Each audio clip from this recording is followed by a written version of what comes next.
انسان جتنی مرضی بھی ملمہ سازی کر کے اپنے آپ کو بڑا کرنے کی خود کوشش کرتا ہے نا، وہ اتنا پیچھے ہٹتا جاتا ہے۔ عزت وقار یہ ہے ہی اللہ کے پاس، اور اللہ جس کو چاہتا ہے عطا فرماتا ہے۔ بے شک ساری دنیا مل کے کسی شخص کو باعزت کرنا چاہے تو کر نہیں سکتی، اور سارے لوگ مل کے کسی کو رسوا کرنا چاہے تو کر نہیں سکتے۔ ہمارے ہاں نا بہت زیادہ جھوٹ آ گیا، بہت زیادہ۔ نفس نے جب تک غلبہ کیا نا لوگوں پہ تو عجیب و غریب سی کشمکش ہے، نہیں سمجھ نہیں آتی۔ پہلے یہ حال ہوتا تھا کہ لوگ سچائی میں اپنا حسن سمجھتے تھے، اب ہم جب بچی کا رشتہ دکھاتے ہیں تو کرائے کے مکان میں چلے جاتے ہیں، جھوٹ بولتے ہیں کہ یہ بھی ہے وہ بھی ہے۔ تو جب اب رشتے کی بنیاد جھوٹ پہ رکھیں گے تو اس میں پھر محبت کیسے پیدا ہو؟ صرف مسئلہ یہ نہیں ہے کہ لڑکے والے لالچی ہیں، مسئلہ یہ ہے کہ لڑکی والے لالچ دے رہے ہیں۔ تو جھوٹ کے سہارے لوگ عزت حاصل کرنے کی کوشش کرتے ہیں۔ ابھی میں محفل میں آیا تھا تو ہمارے نقیب نے آپ کو یہ دعوت دی بھائی نے کہ آپ اٹھ کے استقبال کریں۔ میری یہ رائے ہوتی ہے، میری یہ رائے ہے کہ اٹھ جانا ہی تو خالی ادب کا نام نہیں نا جی۔ جو دل سے ادب کرتا ہے وہ نہ بھی اٹھے تو پھر بھی ادب والا ہی ہے۔ مطلب آپ دیکھیں نا، آپ روڈ پہ اگر وزیر چڑھ جائے تو پھر بھی غریب کو رستہ نہیں ملتا، تو اگر کوئی پیر چڑھ جائے تو پھر بھی رستہ کوئی نہیں ملتا۔ 50 گاڑیاں آگے لگی ہوئی ہیں، بڑی مشکل حالت ہے، پیچھے ہٹ جاؤ، بندوقوں والے فلانے فلانے۔ یہ معیار نہیں۔ آپ اگر سمجھیں کہ یہ معیار ہے، اس سے کچھ دیکھیں نا، اب تو لوگ سمجھتے ہیں جس کی تصویریں زیادہ چھپتی ہیں وہ زیادہ عزت والا ہے۔ کوئی معیار ہے؟ تو دولت بھی معیار نہیں۔ پھر معیار کیا ہے؟ اللہ کریم نے قرآن مجید میں فرمایا، اے میرے محبوب کے غلاموں، اگر تم اپنے رب سے محبت کرنا چاہتے ہو نا تو پھر میرے نبی کی غلامی کرو، اور تمہیں ملے گا کیا؟ قل ان کنتم تحبون اللہ، محبوب ان سے فرما دیجیے اگر یہ اللہ سے محبت کرنا چاہتے ہیں تو فاتبعونی، ان سے کہیے آپ کی غلامی کریں۔ عزت کتنی ملے گی؟ یحببکم اللہ، واہ واہ واہ، اللہ خود ان سے محبت فرمائے گا۔ اللہ کرے آپ کو سمجھ آئے میری بات کی۔ لفظوں پہ غور فرمایا کریں، قرآن مجید کی آیت ہے یحببکم اللہ، اللہ خود ان سے محبت کرے گا۔ جس سے وزیر اعظم محبت کرے اس کا کیا حال ہوتا ہے؟ ایم این اے اور ایم پی اے صاحب محبت کریں تو وہ آدمی تو بیچارہ سیدھا کھڑا بھی نہیں ہو سکتا، اتنا بھاگتا دوڑتا ہے۔ تو میں نہیں پتا کہ ہماری پارٹی کی حکومت ہے، تو بتلاؤ نا میرے بھائی، جس سے اللہ محبت کرے۔ کیا بات کیا بات۔ اپنا معیار یہ سمجھ لیں کہ سچ میں معیار ہے۔ وہ ہمارے ہاں نا لوگ یہ سمجھنے لگے ہیں کہ اچھے اخلاق والا وہ ہوتا ہے جو میٹھا بولتا ہے۔ تو میں کہتا ہوں میٹھا تو لوگ مطلب کے لیے بھی بولتے ہیں۔ میٹھا فقط اخلاق میٹھا بولنے کا نام تو نہیں نا میرے بھائی۔ وہ جو سیل مین کپڑا بیچتا ہے نا دکان پہ، اس کی ڈیوٹی ہوتی ہے کہ گاہک جتنا مرضی کڑوا ہو تو انہیں میٹھا ہی بولنا ہے، اور جو مالک لفظ کہتا ہے وہ بڑے شاندار ہے، وہ کہتا ہے اس کے سامنے نہیں کڑوا بولنا، یعنی بعد میں جو مرضی کرتے رہنا۔ تو یہ اخلاق تو نہیں نا کہ آپ اپنا کام نکالنے کے لیے گدھے سے بھی دوستی کر لیں، کہے میں بڑا با اخلاق ہوں۔ اخلاق تو سچ بولنے کا نام، اخلاق تو پورا تولنے کا نام۔ اور سن لیں اخلاق تو مخلص ہونے کا نام۔ میری بات پہ توجہ کرنا، اخلاق کا بہت بڑا جز جو میرے نبی کریم نے بیان فرمایا، اخلاق کا بہت بڑا جز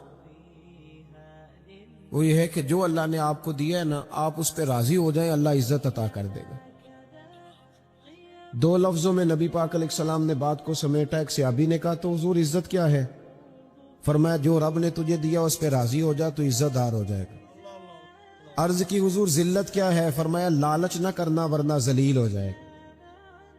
یہاں اس قدر زیادہ لالچ ہے، اس قدر زیادہ لالچ کہ دین جو خالص جو دین اللہ رسول کو راضی کرنے کا نام تھا، آخرت کی فکر کرنے کا نام تھا، وہاں بھی دیہڑیاں لگتی ہیں، وہاں بھی معیار بن گیا ہے۔ میں کہا کرتا ہوں کہ اور بڑے کام تھے، دھوکہ دے کے بندہ اور کسی طریقے سے کمائی کر لیتا کہ اللہ رسول کا نام ہی رہ گیا تھا کمائی کرنے، ہاں ہاں اسی نام پہ اب کمائی کرنی تھی، اب یہی کام باقی رہ گیا تھا۔ بھائی عزت دیکھیں نا، کچھ لوگ سمجھتے ہیں کپڑوں میں عزت ہے۔ وہ ایک درویش نے مثال لکھی ہے، اس نے کہا کہ ایک آدمی نے نا اپنے بہت سارے دوستوں کو اپنے بیٹے کے ولیمے کی دعوت پہ بلایا تھا۔ تو آپ کو پتہ ہے اب جب تک آپ نے کپڑے زبردست نہ پہنے ہوں تو تب بھی مارکیٹ میں کوئی ریٹ نہیں ہوتا، یہ بھی بہت بڑا معیار ہے۔ اب تو اس نے دعوت پکائی، سارے لوگوں کو بلایا، تو ایک دوست اس کا تھا بڑا مالدار، اس کی ورکشاپ تھی، تو وہ بیچارہ گھر نہیں گیا بلکہ ورکشاپ سے ہی ولیمے پہ آ گیا۔ تو کپڑے میلے کچالے تھے، تو وہ جو باہر کھڑا تھا نا باڈی گارڈ، اس نے کہا تو کدھر؟ اس نے کہا میرا بھی یار ہے، اس نے بلایا۔ اس نے کہا میرے مالک کے تو سارے تگڑے تگڑے یار ہیں، تیری طرح کا تو اس کا کوئی یار ہے ہی نہیں، تو چھٹی کر۔ اس نے کہا نہیں، میرے پاس دعوت آئی تھی، یہ تو بس میں ورکشاپ سے آ گیا ہوں، گھر نہیں گیا۔ اس نے کہا نہیں میاں، یہ کوئی معیار نہیں، تیری حالت ہی کوئی نہیں۔ آپ کو پتا ہے نا آج کل بندے کی قدر نہیں، اس کی جیب کی قدر ہے۔ محفل میلاد میں بھی آپ 1.5 لاکھ روپے آپ کو سٹیج پہ بٹھایا جائے گا، ہاں، جس کے ہاتھوں میں نوٹوں کی دتی ہوتی ہے، سارے نعت خانوں کو اس کا نام یاد ہوتا ہے، اس کی نظر شیر بھی کیے جاتے ہیں۔ جس کے پاس پیسے نہیں ہوتے وہ تو بیچارہ پیچھے چھپ کے بیٹھا ہوتا ہے۔ اچھا، اس کو تو عاشق رسول بھی کوئی نہیں مانتا۔ اب تو عشق بھی نوٹوں پہ بکنے لگا ہے کہ جتنے پیسے اونچے اچھالے گا اتنا بڑا عاشق رسول ہوگا۔ کیا تماشا عجیب بنا لیا لوگ۔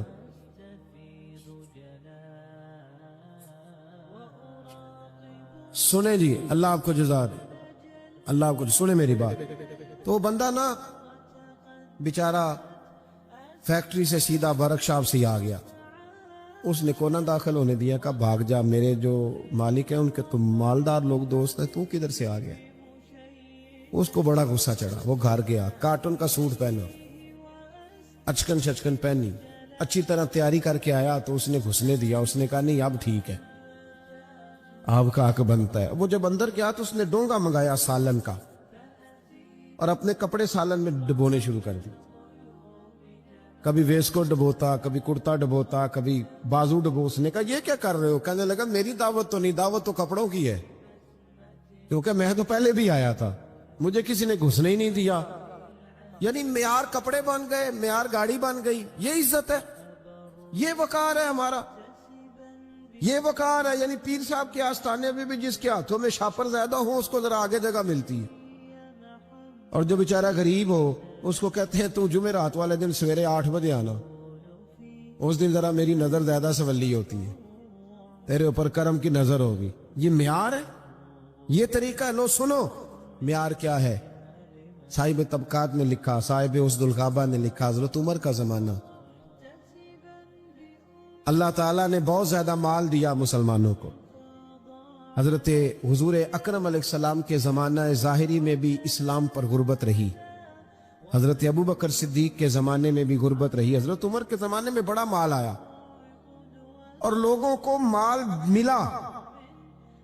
میں نے ایک مضمون لکھا تھا، کبھی شاید اس عنوان پر میری کوئی گفتگو بھی کہیں موجود ہو۔ میں نے کہا تھا کہ فقیری وہ نہیں ہوتی کہ بندے کے جیب میں کچھ نہ ہو تو فقیر ہے، فقیر ہوتا ہی وہ ہے جو بادشاہی میں فقیری کرے، جو بادشاہی میں فقیری کرے نا، سارا کچھ ہو پھر بھی فقیر ہو، وہ فقیر ہوتا ہے۔ حضرت عمر کے زمانے میں نا بڑا مال آیا، ظاہری اسباب بھی اللہ نے بڑے دیے، بڑے اسباب۔ حضرت عبد الرحمن ابن عوف رضی اللہ تعالیٰ عنہ فرماتے ہیں بحرین سے مال غنیمت آیا تو مسجد نبوی میں اتنا بڑا ڈھیر لگا کہ جو اونچے قد والے لوگ تھے وہ بھی مال کے پیچھے چھپ گئے۔ بدری صحابہ کو 50 ہزار دینار ملے۔ کتنے جی؟ اللہ تعالیٰ فضل فرمائے، 50 ہزار دینار، سمجھے کروڑوں روپیہ ملا۔ حضرت عمر کو بھی ملے، لیکن حضرت عمر کے صاحبزادے فرماتے ہیں کہ مسجد سے وہ نکلے اور گھر جانے تک انہوں نے 50 ہزار سارے غریبوں میں بانٹ دی۔ صحابہ نہ مسجد میں بیٹھ گئے، میری توجہ سے بات سننا، صحابہ مسجد میں بیٹھ گئے، کہنے لگے یار اتنے ملکوں کے وزیر آتے ہیں، سفیر آتے ہیں، پر عمر فاروق کی طامت وہی پھٹی ہوئی، کرتا وہی پیوند والا، عجیب آدمی ہے، اب تو اللہ نے آسانی بھی دی ہے، کرتا ہی بدل لے۔ سب کہنے لگے جی کہنا چاہیے کہنا چاہیے، یہ تجویز آپ کی ٹھیک ہے، بالکل کہیں گے، میں بھی کہوں گا آپ بھی کہیں گے۔ جب طے ہو گیا نا عمر کو کہنا ہے تو حضرت ابو دردہ بولے، کہنے لگے یہ تو ٹھیک ہے عمر کو کہنا کرتا لے لو، پر یہ بتاؤ کہ اس شیر سے بات کس نے کرنی ہے؟ اس شیر سے اب تو لوگوں کی جیبیں الگ الگ ہے نا، 1000 والی جیب الگ ہے، 5000 والی الگ ہے، اب تو یہ معاملہ ہی ختم ہے نا کہ پیسے دینے ہیں کہ نہیں دینے۔ تو کہا کس نے کہنا حضرت عمر سے؟ تو صحابہ کہنے لگے کہ ایک بندہ ہمارے پاس ہے جو حضرت عمر سے بات کر سکتا ہے۔ کہا وہ کون؟ کہنے لگے مولا علی شیر خدا، حضرت علی۔ اور ان لوگوں کا آپس میں بڑا پیار تھا، اشداء علی الکفار رحماء بینہم، کافروں پہ سخت تھے، آپس میں تو بڑے ہی رحم دل تھے، پیار تھا۔ اور جب قرآن کہتا ہے آپس میں رحم دل تھے تو پھر ہم قرآن کی مانیں گے، کسی غیر کی نہیں مانیں گے۔ قرآن نے کہہ دیا آپس میں رحم دل تھے تو پھر کسی اور سے ہمیں تفصیل لینے کی کوئی ضرورت نہیں ہے۔ حضرت علی سے کہا تو مولا علی شیر خدا کہنے لگے بات تمہاری ٹھیک ہے، کرتا عمر کو نیا پہننا چاہیے، میں بھی اسی حق میں ہوں، پر میرا وہ سجن ہے، میں اس کی طبیعت کو جانتا ہوں، مجھے پتا ہے یہ بات میں بھی نہیں کر سکتا اس کے ساتھ، وہ کہ میں جانتا ہوں۔ تو جناب پھر کون کرے گا؟ تو حضرت عمر کہنے لگے ایک بندہ ہے، ایک شخصیت ہے، وہ کہیں گے تو عمر مان جائیں۔ کہ وہ کون؟ کہ ام المومنین سیدہ عائشہ صدیقہ رضی اللہ تعالی عنہا، وہ مومنوں کی ماں ہے، ہر ایک کے لیے قابل احترام ہے، وہ کہیں گی تو عمر مان جائیں گے۔ جناب عمر کسی کی پرواہ نہیں کرتے تھے، کسریٰ کے بادشاہ نے وقت مانگا تو فرمایا جاؤ دوڑ جاؤ، ٹائم کوئی نہیں۔ لیکن سیدہ عائشہ کے پاس لوگوں نے جا کے کہا کہ یہ بات ہے، عمر کو کہنا کرتا نیا پہنے۔ جب جا کے کہا نا، اماں جی نے کہا عمر سے بات کر لیتے ہیں، بلاؤ نا ذرا عمر کو۔ حضرت عمر کو پیغام گیا تو دوڑے ہوئے آئے، پردے کے پیچھے اتحیات میں بیٹھ گئے، آنکھوں میں آنسو۔ اماں جی میں نے دیر تو نہیں کر دی؟ اماں جی میں نے کوئی حکم ماننے میں دیر تو نہیں کی؟ کیا نہیں وقت پہ آ گئے ہو۔ اماں جی کیا حکم تھا؟ جناب فاروق اعظم رضی اللہ تعالیٰ عنہ کے پوچھنے پر سیدہ فرمانے لگی اب تو کئی ملکوں کے وزیر سفیر آتے اور اللہ نے آسانی بھی دے دی ہے، تو عمر کرتا بدل ہی لے، سب لوگوں کی خواہش ہے۔ جب سیدہ نے کہا تو فرماتی ہے میں نے پوری بات عمر کو سمجھائی، پر قربان جاؤں فاروق اعظم رضی اللہ تعالیٰ سنتے رہے۔ جب میں خاموش ہوئی تو کہا اماں جی مجھے بھی اجازت ہے ایک جملہ کہنے کی؟ کہا عمر اجازت ہے۔ تو جناب عمر رو پڑے، کہنے لگے میرے لیے ضروری ہے آپ کی بات ماننا، آپ جیسے کہیں گی میں مان لوں گا، پر مجھے اسی طرح کے کرتے پہنائیے گا جس طرح کے میں رسول پاک کے دور میں پہنا کرتا تھا، اور میں انہی طریقوں پہ چلنا چاہتا ہوں جن پہ ابو بکر صدیق چلے۔ اماں جی میں سمجھتا ہوں کہ میری عزت کرتے میں نہیں، میری عزت تو محمد عربی کی غلامی میں ہے، آپ مہربانی فرمائیں۔ کہتی ہیں وہ جناب عمر کی بات میرا کلیجہ چیر گئی اور میں نے رونا شروع کر دی، میں رونے لگی اور میں نے کہا عمر آپ جائیے، بات صحابہ کی بھی ٹھیک تھی پر جہاں آپ کھڑے ہیں نا سب سے بہترین کھڑے، آپ جائیے۔ میرے بھائی کپڑوں میں عزت رہ گئی، گاڑیوں میں عزت رہ گئی، دولتوں میں عزت رہ گئی، اور میرے بھائی دولت میں بڑی عزت ہوتی تو سب سے زیادہ دولت سیدہ فاطمہ الزہرا کے گھر میں پڑی ہوتی۔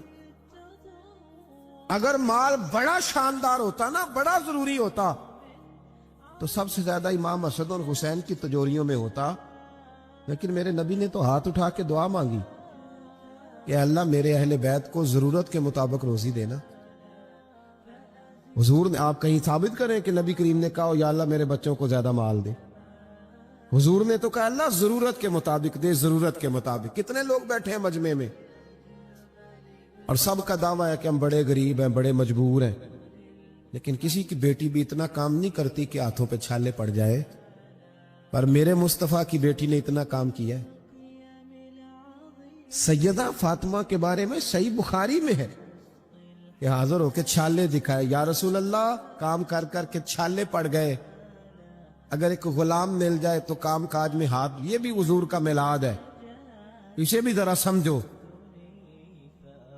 ہم نے تو اپنے بچوں کو شہزادے بنا دیا ہے، وہ تو کوئی تنکا بھی اٹھانے کو تیار نہیں، لیکن محبوب کی وہ شہزادی جو شہزادی کونین ہے اور جنت کی عورتوں کی سردار ہے، میرے رسول پاک کی صاحبزادی نے آ کے کہا حضور چھالے پڑ گئے، کوئی غلام مل جاتا تو کام کاج میں ہاتھ بٹاتا، تو مصطفیٰ کریم نے جب چھالے دیکھ کے بیٹی کے تو آنکھوں میں آنسو آ گئے اور آنسو پوچھ کے فرمایا فاطمہ تجھے ایک نسخہ نہ دوں؟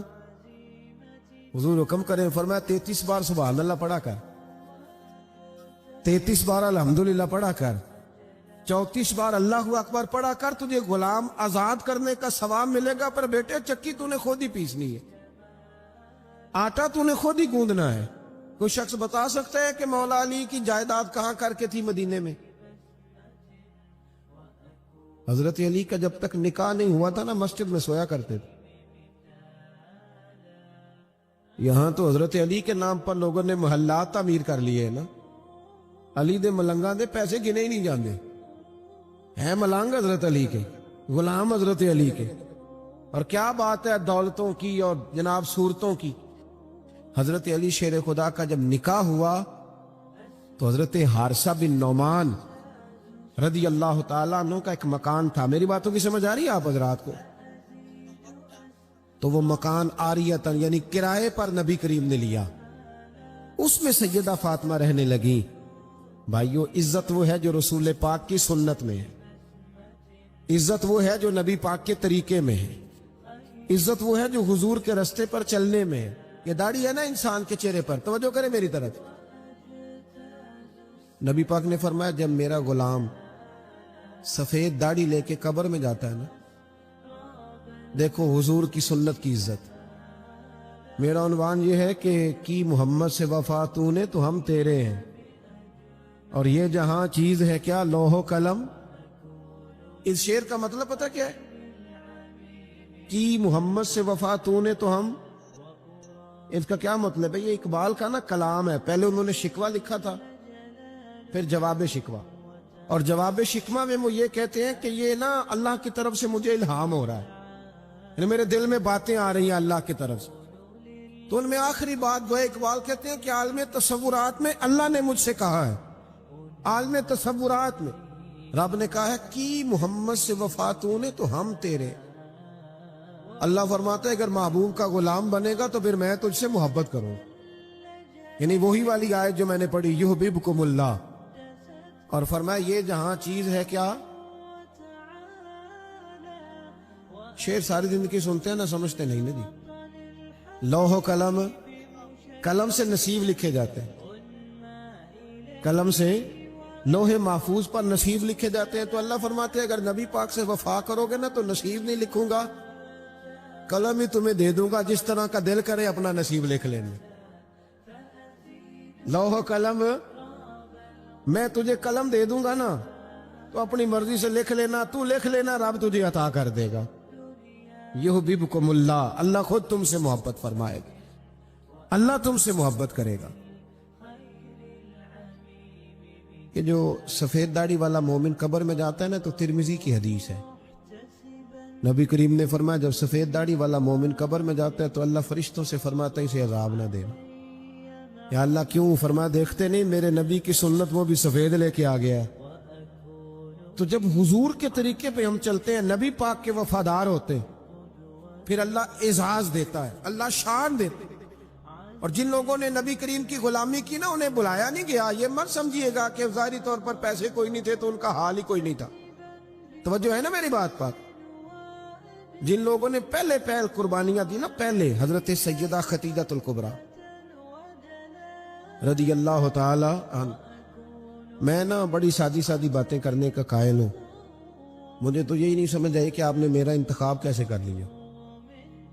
میں آپ کے پرانے خطباء کے اشتہار پہ نام دیکھ رہا تھا تو میں کہہ رہا تھا کہ وہ کہاں اور میں کہاں۔ اتنے پرجوش تقریریں سننے کے بعد آپ نے اتنا ٹھنڈا آدمی بلا لیا ہے جو نہ یہ کہہ سکتا ہے کہ ہاتھ کھڑے کرو، نہ یہ کہہ سکتا ہے کہ نعرہ لگاؤ، نہ یہ طبیعت ہے کہ سبحان اللہ کہو۔ یہ مزاج ہی نہیں۔ تو میری تو بات وہ بندے سمجھتے ہیں جو بالکل بیچارے چپ کر کے مجھے دیکھتے رہے اور میں انہیں دیکھتا رہوں. مجھے تو ان کی سمجھ آتی ہے. باہر کیف اللہ تعالیٰ خیر کرے. کچھ خواہش ہے میری کہ میں آپ سے بات کر سکوں. میں پریشان تھا یہاں جو میں ماحول دیکھ رہا تھا نا, میں سوچ رہا تھا کہ میں کیسے بات کروں گا. اتنا سادہ آدمی, لیکن نا کچھ لوگ شعلہ بیان ہوتے ہیں, کچھ پیدل چلنے والے ہوتے ہیں. تو وہ شعلہ بیانوں میں جب کوئی پیدل چلنے والا آتا ہے تو اس بیچارے کو کئی جگہ پہ نا روڑے بھی تنگ کرتے ہیں. آپ تھوڑی سی میرے ساتھ محبت فرمائیں. میں نے لمبی بات نہیں کرنی, لیکن جتنی کرنی ہے انشاءاللہ وہ اب کر کے جانی ہے.